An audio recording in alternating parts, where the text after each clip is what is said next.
titi ani bulela mawe edi palaki agato amuremi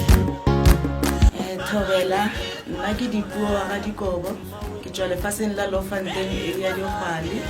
ke ngwaletse pitšeng tše kgolo ke kgopela thušo mabapi le lapa la gešo. Lapa la gešo ne le tsenetše ke mathata a mahu. Lapa la gešo ka mogae ne le tsenetše ke probleme tša magotlo maribiši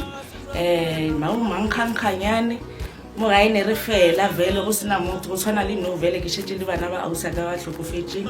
ntate moremi le ntate ka kapa pampiditše ba re ke tše dipitleng tše kgolo ka nnete ke ile ko motse ko dipitšeng tše kgolo ka ba tlhalošetša mathata mogae ntate ka kapa le ntate moremi ba kgonne go nthuša ba thušitše lapa la gešo ebile ke bolela so ka mo lapeng la gešo go sana le legotlo le lewane maribiša le nang la hasalla bo mankgakganyane bana ba le modimo ga ntlo a ba sa le gona ka tšeno ebile re phela monate ntate ka kapa le ntate moremi nna ke a le leboga ka matsogo a mabedi ke le leboga go menagane a ke tsebe gore nka le leboga ka eng ke swareng le tišeng le thušeng batho ba bangwe go tshwana le ge le thušitše nna le motse wa mogae modimo a be le lena le badimo ba be le lena setšhaba ka moka ke nyako le tsebiša ka ga ntate moremi. Ntate moremi wa thuša,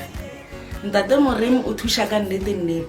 nna before ke ya dipitšeng tše kgolo go ne le batho ba banne ke re ge ke ba explainela ke re ke ba botša mathata mogae ke re ke nyaka go ya dipitšeng tše kgolo batho ba bantši ba mpotša ba rena se ka be ka dipitšeng tše kgolo ko a tlontlolla lapa la mogae ko te tshenya lebitšo batho bo tlo reng so nna ka decida gore ke dipitšeng tše kgolo ka bona a gona motho mongwe a tla nthušang le se ka be la botša ke motho maka le se ka be la fora ke motho ntate moremi le ntate ka kapa ba a thuša ba nthušitše ge le mpona ke bolela ka mokgo mo radiong ke thušegile mogae go ne le peace mogae go fodile a go sa tshwana le peleng le se ka kwa ka motho ntate moremi wa thuša nna ke leng dipuo ba ga dikobo ke thušegile ke le modi ke thušitše ke bona ba le two that's why ke re modimo le badimo ba be le bona.